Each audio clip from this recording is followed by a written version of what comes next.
السلام علیکم دوستانو، زمونږ د نن موضوع ده د ملا درد او د هغه د هومیوپیتیک علاج. دوستانو، نن زه تاسو ته یو بله د هومیوپیتیک دوايي ښیم چې د هغې په استعمال سره د ملا درد مستقل طور باندې ښه کیدی شي، خو که چېرته دا علامات په مریض کې موجود وي. هغه دوايي ده نیټرمیور. نو دوستانو، د نیټرمیور د ملا د درد د مریض علامات دا دي چې مریض ته به دا احساس کیږي چې د درد د وجې نه د هغه ملا بالکل ماته ده. مریض به دا شکایت کوي چې ډاکټر صاحب ملا مې ماته ده، او مریض ته چې په کوم ځای کې درد کیږي نو هغه ځای به بالکل کلک نیولی وي، یا به هغه چاپي کوي. نو د چاپي او د کلک نیولو سره هغه ته په درد کې لږ سکون محسوسیږي.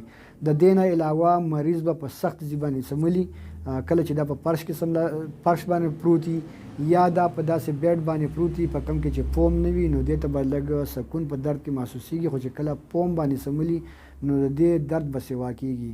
د دې سره سره داسې مریضان به چې کله وده کیږي یا پریوزي، نو دا د ملا په کوم ځای باندې چې درد وي د هغه لاندې به یو سخت شیک دی، مطلب یا به تختیک دی یا به خښتک دی یا به برغولیک دی.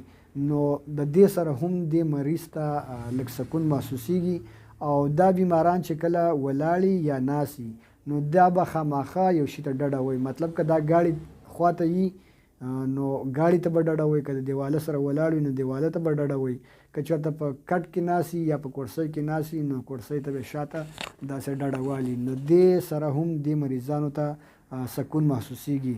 او دا مریضان چاته چې په ملا باندې درد وي او دیو ملا کلکه نیولي وي په لاسو باندې، لکه په ملا باندې لاس یې ایښودي او دا ګرځي، نو د دې سره هم دیو ته سکون محسوسیږي. اکثر دا علامات موږ ته په زنانو کې ملاویږي چې زنانه کله ته ملا باندې ته درد وي او دا ګرځي نو هغه په یو تشي او بل تشي باندې لاس یې ایښودي، دیو سره هغو ته لږ سکون محسوسیږي.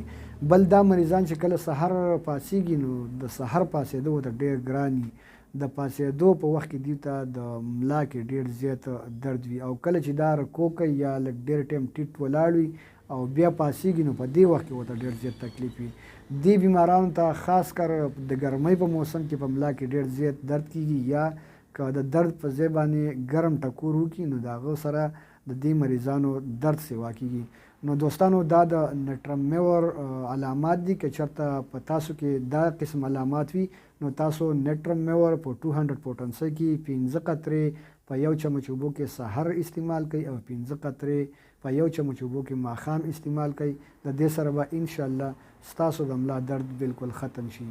د خپل صحت ښه خیال ساتئ. السلام علیکم.